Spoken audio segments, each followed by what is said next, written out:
ప్రజల నుంచి ఎన్ని విమర్శలు వచ్చినా వైసీపీ శ్రేణుల తీరు మాత్రం మారడం లేదు. చివరికి గణేష్ నిమజ్జనాల్లో కూడా రప్పరప్ప స్లోగన్స్ చేస్తూ అరాచకం సృష్టిస్తున్నారు. కడప జిల్లా ఎర్రగుంట్ల మండలంలో వినాయకుడి విగ్రహంపై రపారప్ప స్లోగన్స్ తో పాటు గొడ్డలి గుర్తు ముద్రించారు. అక్కడితో ఆగకుండా భక్తి శ్రద్ధలతో జరగాల్సిన శోభాయాత్రలో విగ్రహాన్ని గాల్లోకి ఎగరేస్తూ రప్పారప్ప అంటూ పైశాచిక ఆనందం పొందారు.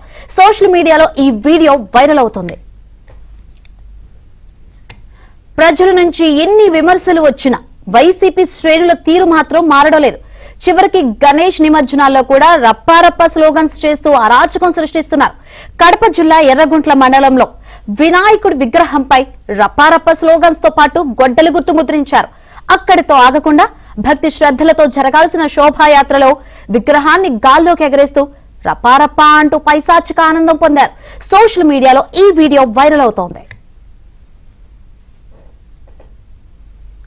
రైట్, ఆధ్యాత్మికంగా జరగాల్సిన శోభాయాత్ర కాస్త రప్పారప్ప స్లోగన్స్ తో ఈ శోభాయాత్ర జరుగుతుంది. మరి ఎటువంటి విమర్శలు వినిపిస్తున్నాయో ఏంటో తెలుసుకుందాం. మరిన్ని వివరాలు అందించేందుకు మా కడప ప్రతినిధి శ్రీనివాస్ సిద్ధంగా ఉన్నారు. శ్రీనివాస్, శంకరి జగన్ నోట ఏ రోజు రప్పారప్ప అనే మాట వచ్చిందో అప్పటి నుంచి కూడా రాష్ట్రాల్లో, తెలుగు రాష్ట్రంలో, ముఖ్యంగా కడప జిల్లాలో వైసీపీ నేతలకు కావచ్చు, వైసీపీ కార్యకర్తలకు కావచ్చు పిచ్చి బాగా ముదిరి పాకాన పడ్డట్లుంది.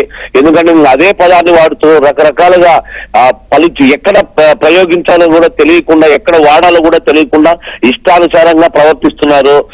ముఖ్యంగా నిన్న జరిగిన కడప జిల్లా ఎర్రగుంట్ల మండలం పెదలపాడు గ్రామంలో కొందరు వైసీపీ నేతలే, ఒక మాజీ సర్పంచ్, ఒక వైసీపీ నేతలు, వైసీపీ శ్రేణులు కలిసి ఒక విగ్రహాన్ని ప్రత్యేకంగా తెచ్చి మీడియం విగ్రహాన్ని, ఆ విగ్రహం బ్యాక్ సైడ్ గొడ్డలు గుర్తేసి 02 అని రాసి మొత్తం రప్పారప్ప అని రాసి రాయడం కాకుండా ఊరేగింపుగా చేసడం కాకుండా పవిత్రంగా జరిగిన శోభాయాత్రలో కూడా ఆ బొమ్మను ఎగరవేస్తూ అల్లరి చేపట్టడం జరిగింది. ఈ అల్లరి చేసిన ఘటన ఇప్పుడు సోషల్ మీడియాలో వీడియో హల్చల్ చేస్తుంది. సో ఆ గ్రామంలో కూడా చాలా మంది ఈ రోజు, నిన్నటి నుంచి ఈ రోజు కూడా విమర్శలకు దారి తీస్తుంది. ఏంది వైసీపీ శ్రేణి మరి ఇంత దిగదాది దేవుడి విషయంలో కూడా ఇలా ప్రవర్తించడం చాలా దుర్మార్గకరం అని చెప్పి ఆ విమర్శలు వస్తున్నాయి ఆ గ్రామాల్లో, పక్క గ్రామాల్లో కూడా. అయితే ఎంత సొంత జిల్లా, ఇప్పుడు జగన్ రెడ్డి ప్రస్తుతం ఊర్లో ఉన్నాడు, ఇదే దారిలో కూడా వెళ్ళడం జరిగింది. సో ఇదంతా కూడా సోషల్ మీడియా హల్చల్ చేస్తుంది. సో ఇన్ని జరిగినా కూడా ఆయన ఏ మాత్రం నోరు మెదపడు కూడా ప్రజల్లో అయితే తీవ్ర విమర్శలు వస్తున్నాయి. శంకరే, రైట్ శ్రీనివాస్.